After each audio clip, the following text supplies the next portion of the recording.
ዛሬ የጁምዓ ሌሊት ነው። በውዱ ነብያችን አለይሂ ሰላቱ ሰላም ላይ ሰላዋት እያወረድን አንድ ጣፋጭ ልብን የሚገዛ ቆንጆ ታሪክ ላካፍላችሁ። እስከ መጨረሻው ድረስ በማድመጥ ሰላዋት በማውረድና ለሌሎች ሙስሊም እህት ወንድሞች እንዲዳረስ ሪፖስትና ኮፒ ሊንክ በማድረግ የአጅሩ ተካፋይ ሆኑ። አንድ የሶሪያ ይሁዳ የሆነ ሰው ቅዱስ መጽሐፍ ሲያነብ የነብያችንን አለይሂ ሰላቱ ሰላም ስም ያጋጥመዋል። ሰውየው ይህንን ነገር አልወደደውም ነበርና የነብያችንን አለይሂ ሰላቱ ሰላም ስም ከመጽሐፉ ላይ ይሰርዘዋል። በሚቀጥለው ቀን ሰውየው ያንኑ መጽሐፍ ሲያነብ ሰርዞት የነበረው የነብያችን አለይሂ ሰላቱ ሰላም ስም በቦታው ላይ ሰፍሮ ያገኘዋል። አሁንም በድጋሚ ስማቸውን ይሰርዘዋል። ነገር ግን በሶስተኛው ቀን የነብዩ መሐመድ አለይሂ ሰላቱ ሰላም ስም በቦታው ሰፍሮ ያገኘዋል። በሁኔታው የተገረመው ሰውዬ ይህ ነገር እውነተኛ መልእክተኛ ስለመሆኑ ምልክት ሳይሆን አይቀርም ብሎ ማሰብ ጀመረ። እንዳምንም ጊዜ ሳያጠፋ ውዱ ነብያችን አለይሂ ሰላቱ ሰላምን ለማየት ወደ መዲና ያቀናል። መዲና እንደደረሰም በአካባቢው የሚያውቀው ምንም ሰው ስላልነበረ ወደ ነብያችን አለይሂ ሰላቱ ሰላም መስጂድ ከዛው በር አጠገብ ይቆማል። ወዲያውኑም የነብዩ መሐመድ አለይሂ ሰላቱ ሰላም ባልደረባ የሆኑት አነስ ረዲየላሁ ዐንሁ ወደ መስጂዱ ሲመጡ ያገኛቸውና ወደ ነብዩ አለይሂ ሰላቱ ሰላም ዘንድ እንዲወስዱት አነስን ረዲየላሁ ዐንሁ ይጠይቃቸዋል። አነስም ረዲየላሁ ዐንሁ ሰውየውን ይዘው ወደ መስጂድ ይገባሉ።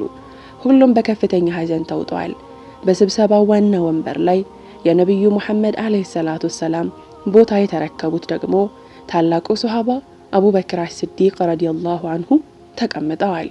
ሰውየውም አቡበክር ረዲየላሁ ዐንሁን ነብዩ መሐመድ አለይሂ ሰላቱ ሰላም ሳይሆኑ አይቀርም ብሎ በማሰብ እርሳቸው ዘንድ በመቅረብ እርሱ የተመረጡ መልእክተኛ ሆይ እዚህ ድረስ የመጣው ሰላምታ ላቀርብልዎት ነው በማለት ይናገራል።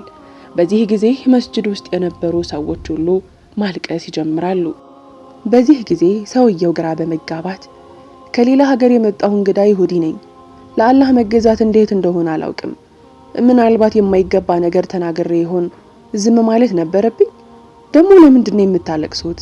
በማለት ጠየቀ። በቦታው የነበሩት ዑመር ረዲየላሁ ዐንሁ አንተ ምንም ስላደረክ አይደለም የምናለቅሰው፣ ነብዩ መሐመድ አለይሂ ሰላቱ ሰላም ካረፉ 1 ሳምንት ያህል ይሆናል።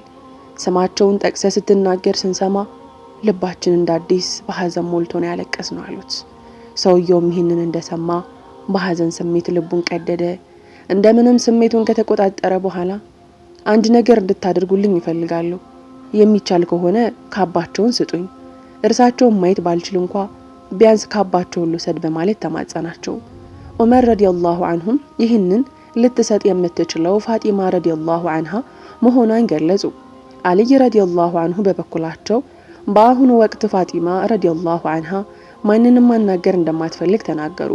ነገር ግን ሁሉም ተሰባስበው ወደ ፋጢማ ረዲየላሁ ዐንሃ ቤት በመሄድ በሩን አንኳኩ። የመጡበትንም ዓላማ ለፋጢማ ረዲየላሁ ዐንሃ አብራሩ። ፋጢማም ነብዩ ሰለላሁ ዐለይሂ ወሰለም ከመሞታቸው ጥቂት ቀደም ብሎ አንድ ነገር ተናግረው ነበር። እኔን የሚወድና መልካም የሆነ የሩቅ ሀገር ሰው እኔም ብሎ ወደ ቤቴ ይመጣል።